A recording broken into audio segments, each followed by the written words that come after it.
ബുദ്ധമതാചാരപ്രകാരം കൊച്ചിയിൽ ഒരു വിവാഹം. ചേരാനല്ലൂർ സ്വദേശികളുടെ വിവാഹത്തിന് കാർമ്മികത്വം വഹിച്ചത് ഒരു വനിതയാണ്.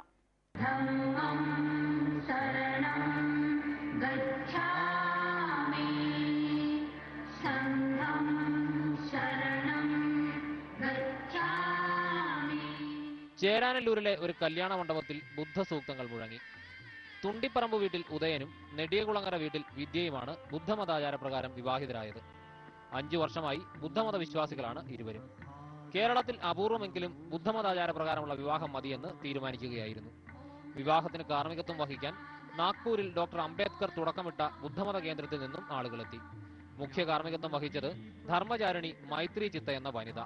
പുരോഹിതന്മാരുടെ വേഷത്തിൽ പുരുഷന്മാരെ മാത്രം കണ്ടു ശീലിച്ചവർക്ക് അതും അത്ഭുതമായി. നമ്മളൊരു ശാന്തിയും സമാധാനവും ഒക്കെ കാക്ഷിക്കുന്ന ആൾക്കാരാണല്ലോ.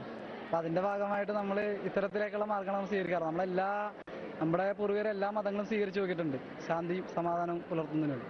നമ്മളും ആ മാർഗത്തിലൂടെ പോകുമ്പോൾ നമ്മൾക്ക് തോന്നിയ സ്പഷ്ടമായ വളരെ യുക്തമായൊരു മതം ബുദ്ധമതമാണെന്ന് മനസ്സിലാക്കിയതുകൊണ്ടും ഡോക്ടർ BR അംബേദ്കർ, ഇന്ത്യൻ ഭരണഘടനയിലെ ഡോക്ടർ BR അംബേദ്കർ അത് സ്വീകരിച്ചതുകൊണ്ടും നമ്മൾക്കും അതിനാണ് വളരെ അഭികാമ്യമെന്ന് തോന്നിയതുകൊണ്ടാണ് നമ്മൾ ഈ മാർഗത്തിലേക്ക് തിരിയുന്നത്.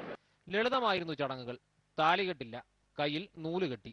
വിവാഹവേദിയിൽ വലിയ നിയന്ത്രണങ്ങളും ഔപചാരികതകളുമില്ല. വിവാഹത്തിൽ പങ്കെടുക്കാനെത്തിയവർക്കും മുഷിഞ്ഞില്ല. ചടങ്ങുകൾ വേഗം തീർന്നു. മനോരമ ന്യൂസ്